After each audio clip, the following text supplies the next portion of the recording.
Hi, it's Clemmy from the NARM Clinic. I often get contacted by friends or relatives of people with IBD, and they often say how they struggle to know how to support their loved one with their inflammatory bowel disease. And that's what today's video is about. And I want to give you 4 tips on how to support your loved one with inflammatory bowel disease. So Crohn's and colitis doesn't just affect the person living with the condition, it can also really affect family and friends too.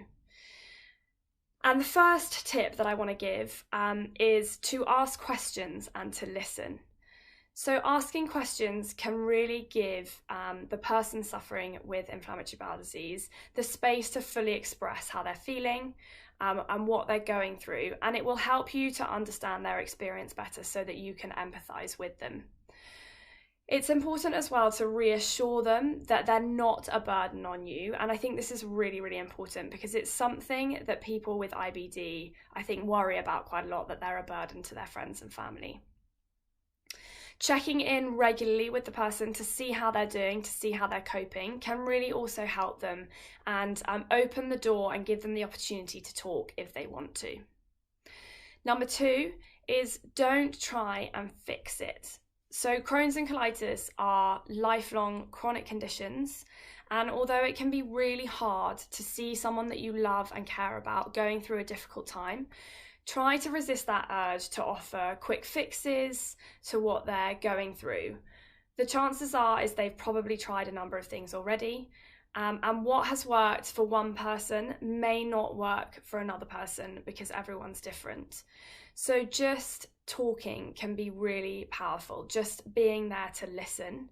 And unless they've asked for advice directly, then it might just be best to sit there and listen. Number 3 is keeping a sense of humour. So some of the symptoms that come with living with IBD can be embarrassing because it's to do with the digestive system, but keeping a sense of humour about it can really help the person with IBD help them feel better about it.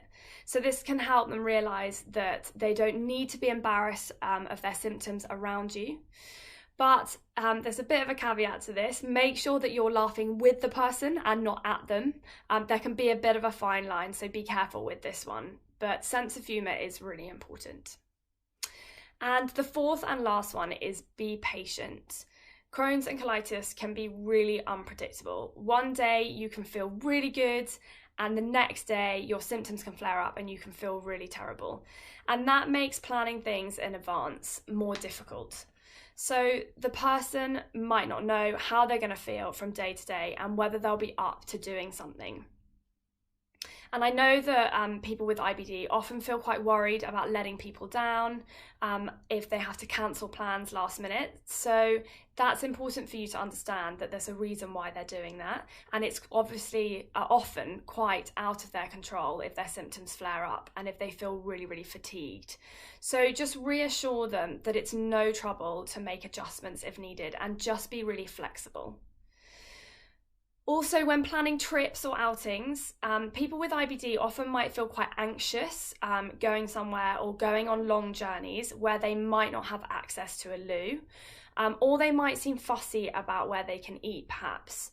So firstly, quick access to loos can be really, really crucial for someone with IBD. So really bearing that in mind when you're organising things and keeping an eye out yourself as well for where the loos are so that you can help them if they need it. I now have one of the best built-in loo radars everywhere, and my sister is amazing at this as well, and whenever we go out together she always has sussed out where the nearest loos are as well, and that really makes me feel safer. And the second with that is someone with IBD might have a strict diet or specific dietary requirements that they are following or things that they can't eat, which help them to manage their symptoms. So being understanding about that when you're choosing somewhere to eat or when you have them over, and perhaps allowing them to choose the restaurant options so that they can have a look at the menu can help reduce anxiety around this as well. So I hope that's helpful. If you have any questions at all, please get in touch and we'll see you again soon.